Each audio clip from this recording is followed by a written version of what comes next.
Madam President. Senator from Wyoming. Thank you, Madam President. Madam President, I come to the floor today following the U.S. airstrike in Iraq, the airstrike that killed Iranians' terrorist mastermind. I fully support President Trump's decision. As Commander-in-Chief, I believe he had an obligation to do what he did, to act when American lives are at stake. With the death of Iran's General Soleimani, the American people and people around the world are much safer.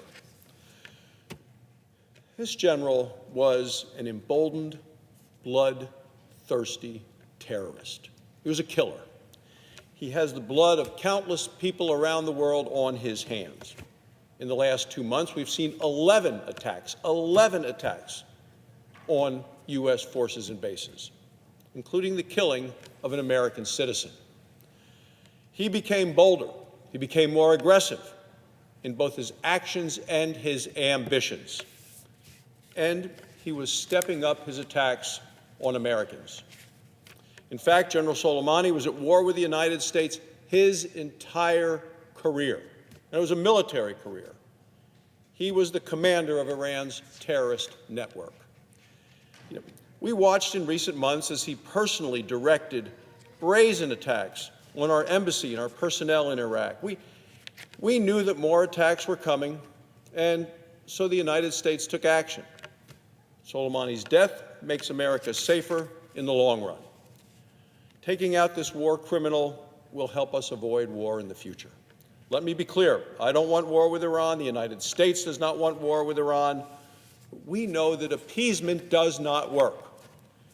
The Obama administration's strategy of wishful thinking failed. Soleimani's terrorist network was made more powerful by U.S. money. The Obama administration gave billions and billions of dollars in U.S. dollars as part of that Iran nuclear deal. What do they do with the money? They use the money to support terrorists around the world. Without a doubt, appeasement only brought failure.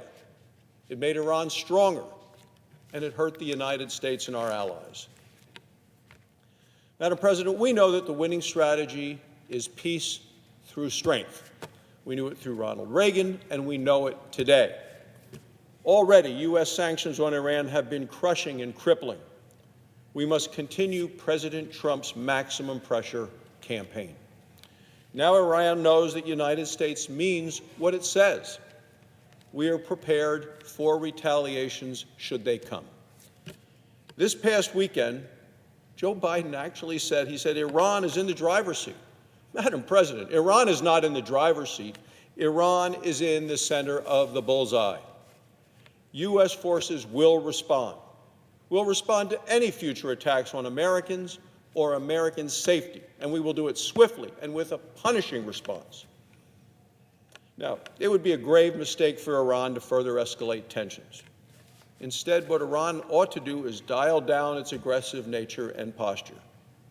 The facts are these. General Soleimani was a bloodthirsty terrorist. He had the blood of innocent civilians on his hands, and he would have killed many more if given the chance. This general spent his entire career at war with the United States. He was responsible for the deaths of American soldiers, hundreds of deaths with IEDs, and for the maiming of American soldiers with roadside bombs. And that would be thousands of Americans who have been permanently disabled because of him. Thankfully, the general's 20-year reign of terror is now ended. And there is broad condemnation all around the world over the mass destruction and the death that he caused.